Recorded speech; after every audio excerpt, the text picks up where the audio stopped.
Hello everyone, welcome back. We are here with another week of science and I am so excited to begin learning with you, or continue learning with you, I guess. I'm sorry. This week we are going to continue learning about asking questions and how asking questions can help us be better scientists. Last week we began to learn how to look for proof to explain what we saw. This week, we will continue this line of thinking and use it to help us explain the scientific world around us. Now let's review what I asked you to do last week and talk about how we can tell something is happening. I asked you to look at different pictures and asked you to help me explain what was going on, right? So pretend I showed you this picture. How do you know what's going on?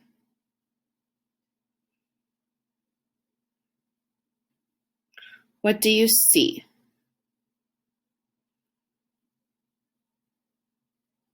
Now you might tell me, Miss Jacobson, kids are looking at a tree.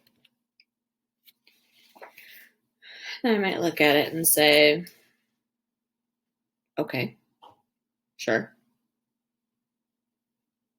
Kids are looking at a tree. But how do you know kids are looking at a tree?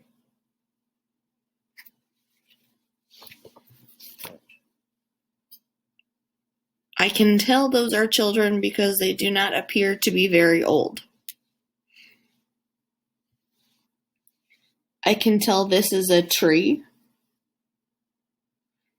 because it looks like a tree, but also because it appears to have a cracked, rough exterior or outside that looks like bark, which is on the outside of most trees. Their eyes are in the direction of this tree, which leads me to think these children are looking at the tree. Now in this photo, I also see a string around the tree, which leads me to think they're not just looking at the tree.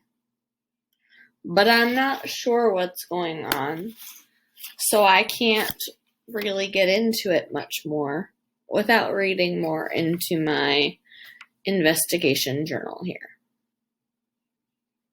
But do you see how I used information I already knew to help me figure out what was going on in the photo? Now, when you make determinations like that, you do that all the time. I'm wondering if you realize you're doing it. Now, I don't sit and think through everything I see like that all the time.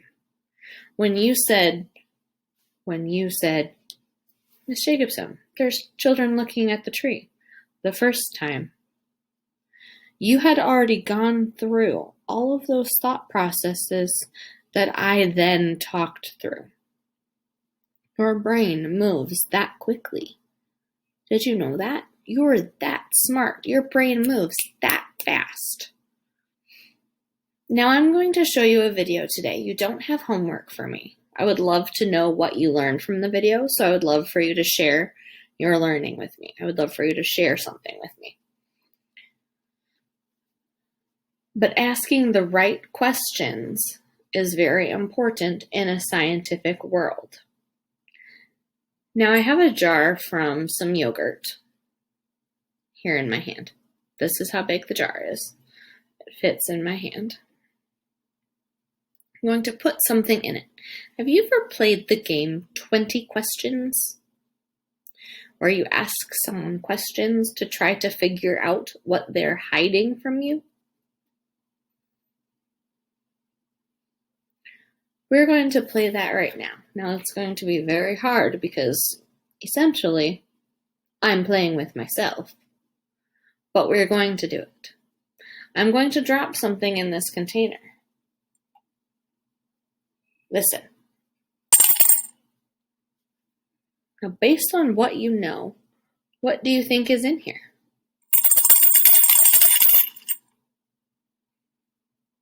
Doesn't sound like a dice. Sounds hard. I can't see it coming out the top, so it's definitely smaller than this jar, which is this big.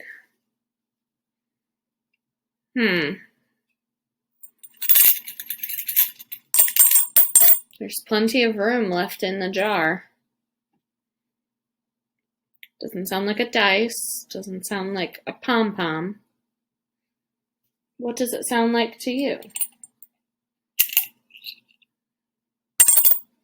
This is the part, maybe you just saw it. This is the part where you would ask me questions like, is it something you use for school? Is it something you use at home, in your kitchen, or in your living room? And I would say, no, no, no. Is it something you could use at the store? I would say, yes. Is it something you use to clean? No. Is it something you use to buy something? I would say yes. Can you put it in a machine? Yes. Can you hand it to a person? Yes. And I would say, in my jar is a quarter.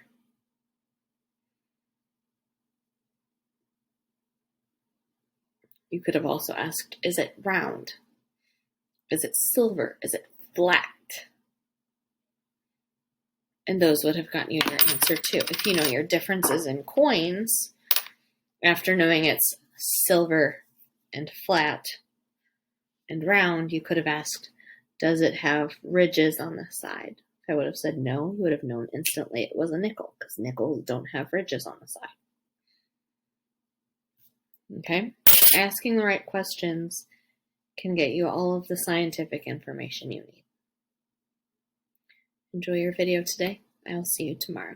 Goodbye, everyone.